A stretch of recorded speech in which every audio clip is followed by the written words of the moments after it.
You haven't truly arrived in Venice until you've been invited through a private watergate in San Marco.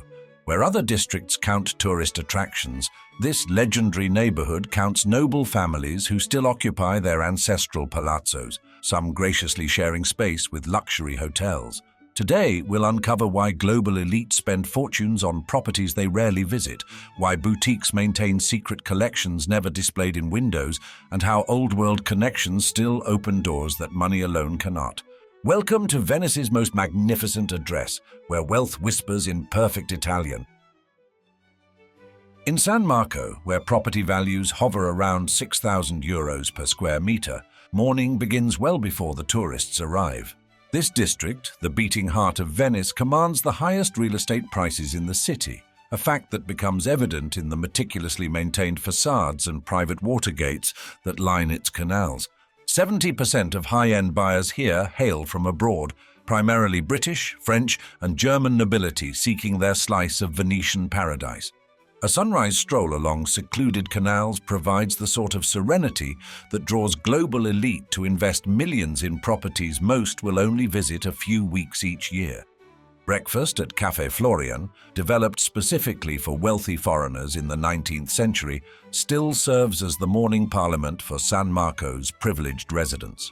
By mid-morning, discreet shopping begins along Calle Larga XXII Marzo, where flagship boutiques of every major fashion house stand ready to close their doors for private client appointments. Fresh ingredients arrive by boat directly to private docks, a service that exemplifies why San Marco's properties command such premium prices. The district's wealth reveals itself in the details: private water taxi services, exclusive museum access, and the kind of connections that can secure a last-minute table at any of the city's finest restaurants. For lunch, residents slip away to hidden osterias, or perhaps cross to the Cipriani on Giudecca, the only hotel in Venice boasting an Olympic-sized swimming pool, a fact that makes its membership among the most coveted in the city. Afternoon might find you accepting an invitation from one of the noble families who still occupy their ancestral palazzos, like the Count and Countess Arrivabene Valenti Gonzaga, who maintain their residence within the Aman Venice hotel. As evening falls, aperitivo becomes a glamorous affair where billionaires and princes mingle casually at hotel bars, discussing which celebrities have recently purchased property in the neighborhood. Sir Elton John's 15th-century palazzo on Giudecca, with its 3 Gothic windows gazing directly at San Marco, exemplifies the caliber of homeowner drawn to Venice's most prestigious postal code. The night might lead to a private box at Teatro La Fenice, or perhaps a masquerade ball at Palazzo Pisani Moretta, where red-carpeted water entrances and private security ensure that Venice's most exclusive events remain exactly that, exclusive. Even at midnight, when water taxis glide silently through back canals carrying guests home from private dinners, San Marco maintains its air of discreet wealth. This is a neighborhood where hidden gardens and private terraces grace homes that rarely appear on the market, where 70% of luxury buyers come from overseas, and where price tags are discussed only in whispers, if at all. But to understand why this small corner of Venice commands such astronomical sums, we need to trace its evolution from the seat of doges to the playground of global billionaires. An evolution that began long before the first tourist ever set foot in Piazza San Marco. Power has always had an address in Venice. During the height of La Serenissima, while other European cities were still figuring out indoor plumbing, San Marco served as the nucleus of an empire that connected east and west. The Doge's palace wasn't merely a residence, it was the epicenter of a maritime superpower, where every decision could alter the price of silk from China or spices from Arabia. Noble families like the Dandolo, Cornaro, and Mocenigo constructed palaces that would make modern luxury developers weep with envy. The nearby Rialto markets transformed Venice into Europe's gateway to the east, as fortunes made in trade found their way into ever more opulent palazzo facades along the Grand Canal. Each mansion became a statement of wealth, each architectural flourish a declaration of status that would influence centuries of design. By the time Napoleon's armies brought the Republic to its knees in 1797, San Marco had already established itself as the most coveted address in the Mediterranean. The 19th century ushered in a different variety of wealth. European aristocrats, following their grand tour traditions, discovered that crumbling palazzos made rather romantic places to spend their fortunes. The legendary Café Florian opened its gilt-mirrored doors specifically to cater to these wealthy foreigners, while the Hotel Danieli transformed a doge's residence into the sort of establishment where princes felt at home. Literary giants from Lord Byron to Marcel Proust graced these establishments, adding cultural cachet to financial capital. The district's magnetism only grew stronger through the 20th century as nobility gave way to new money. American heiresses, Hollywood royalty, and industrial titans all sought their slice of San Marco's mystique. The post-war period saw eccentrics and artists join the mix. Consider Peggy Guggenheim, whose parties could unite European aristocrats with avant-garde painters in ways no other city could manage. Today's San Marco reflects this layered heritage of wealth. Properties that once housed doges now welcome tech billionaires, while palaces that witnessed centuries of maritime trade serve as pristine pieds-à-terre for the global elite. Those original noble families haven't entirely disappeared. Some, like the Arrivabene family, still occupy their ancestral homes, albeit with luxury hotels operating in other wings of their palazzos. Modern buyers, 70% of whom come from abroad, aren't just purchasing property. They're buying into a legacy of power and prestige that dates back a millennium. When a British magnate or French industrialist acquires a waterside palazzo today, they're following a tradition of international wealth that San Marco established centuries ago. Yet all this history merely sets the stage for San Marco's current cast of characters, from rock stars to royalty, each adding their own verse to Venice's never-ending poem of power. Calle Larga XXII Marzo stretches through San Marco like a fashion editor's fever dream. This unusually wide street, a rarity in Venice's maze of narrow alleyways, serves as the epicenter of luxury retail, where every significant haute couture house maintains a presence. Louis Vuitton, Prada, Gucci, Chanel, and Dolce & Gabbana compete for attention, their storefronts offering merely a hint of the treasures within. Here, shopping transcends mere transaction. Personal shoppers remember your size, your preferences, and which champagne you prefer while browsing. A simple phone call ensures private access before or after hours, when the boutiques transform into personal showrooms for their most valued clients. Beyond the main thoroughfare, discrete doorways lead to artisanal workshops where centuries-old crafts flourish in hidden courtyards. Master craftsmen still produce handcrafted gold leaf mirrors, while silk specialists create Fortuny lamps using techniques passed down through generations. Word-of-mouth recommendations lead to appointment-only ateliers, where gondola oar makers and custom shoemakers maintain client lists that read like a global who's who. The recently revitalized Fondaco dei Tedeschi, perched at the edge of San Marco by the Rialto Bridge, has emerged as Venice's first true luxury department store. Inside its grand courtyard, personal stylists guide elite clients through carefully curated collections, culminating in champagne toasts on the reservation-only rooftop terrace overlooking the Grand Canal. The true art of shopping in San Marco lies in the relationships. Favorite sales associates become confidants, keeping detailed profiles of their top clients' collections and preferences. During peak seasons, bodyguards discreetly shadow certain shoppers, while managers temporarily lock their doors, ensuring uninterrupted privacy for VIP clients.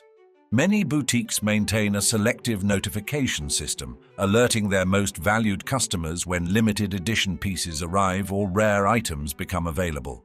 Even antique hunting becomes an exclusive affair, with certain shops reserving their finest pieces for collectors who understand that in San Marco the most precious items are never displayed in windows. The shopping experience extends beyond mere retail. Many stores arrange private water taxi services, ensuring purchases are delivered directly to palazzos or hotel suites.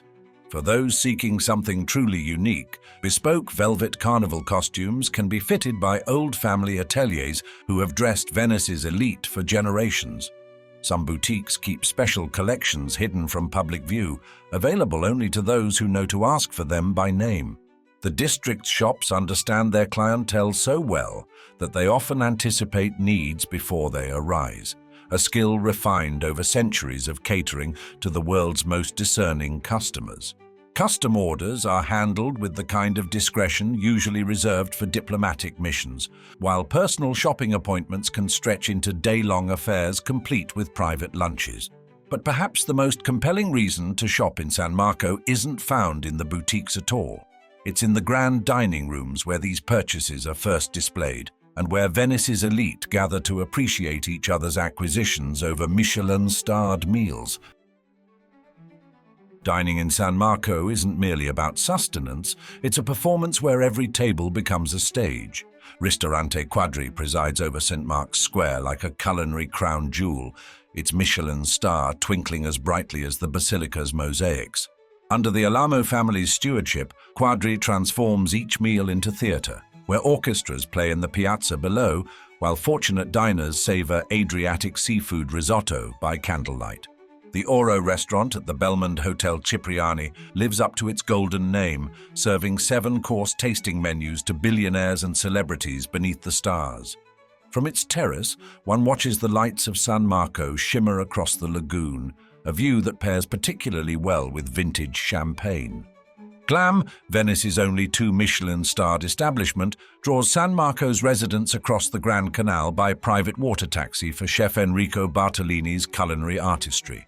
Da Ivo, tucked away near Palazzo Grimani, has achieved legendary status among celebrities. George Clooney's preferred table remains one of the city's most coveted reservations. This intimate trattoria serves as a private club disguised as a restaurant where the food is authentic and the clientele even more so.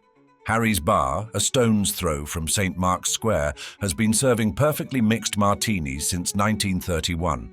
Its upstairs dining room still offers carpaccio, their invention, to an upper-crust crowd that treats the national landmark like their private clubhouse. Each establishment maintains its own particular magic. Quadri's chandeliers glitter above, while live music drifts up from the square, and the Cipriani's waiters navigate between tables as smoothly as gondolas through canals. Many restaurants provide private dining rooms for discreet gatherings, while others offer exclusive chef's tables where menus are crafted on whim and wine flows from bottles without prices. Water taxi arrivals directly to restaurant docks have become de rigueur, the ultimate entrance for those who prefer to bypass the tourist crowds entirely. In these sanctuaries of gastronomy, tables are held for known clients even during the busiest seasons, and chefs personally tailor menus for their most valued guests. The truly connected might find themselves invited to dinner in noble palazzos, where centuries-old recipes are prepared in kitchens that predate America's discovery. Each meal becomes a carefully choreographed ballet of service, where waiters appear precisely when needed, and vintage wines are decanted with religious reverence. Coffee and digestifs are often taken at Café Florian, where 3 centuries of history steep into every cup. Looking across San Marco's glittering evening landscape from any of these elevated perches, one understands why this neighborhood commands such devotion from the global elite. Speaking of elevation, let's explore how San Marco stands apart from Venice's other distinguished districts. In a city where every sestiere claims its share of palazzos and prestige, San Marco reigns supreme. Property values tell the clearest story.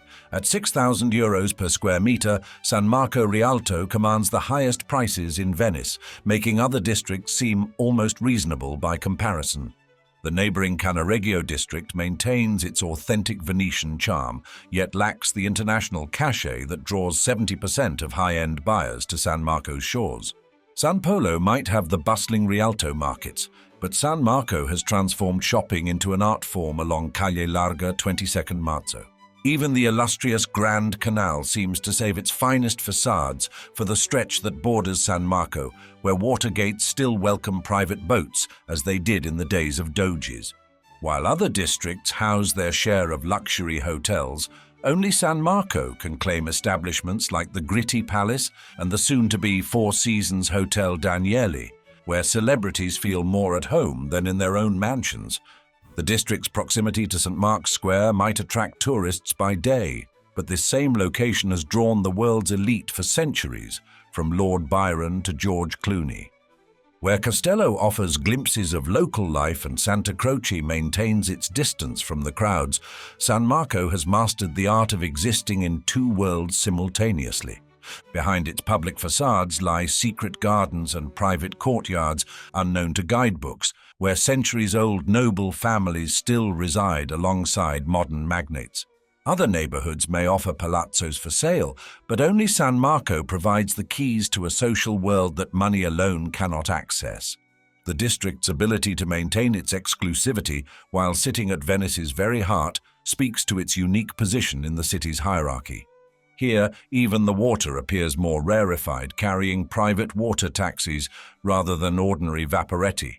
When Venetian aristocrats host their intimate salons or when visiting princes seek discreet accommodations, they inevitably gravitate to San Marco's embracing arms.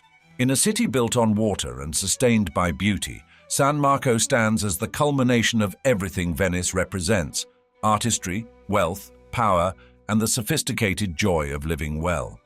For while Venice has many magnificent quarters, only San Marco transforms mere luxury into an art form that has endured for centuries.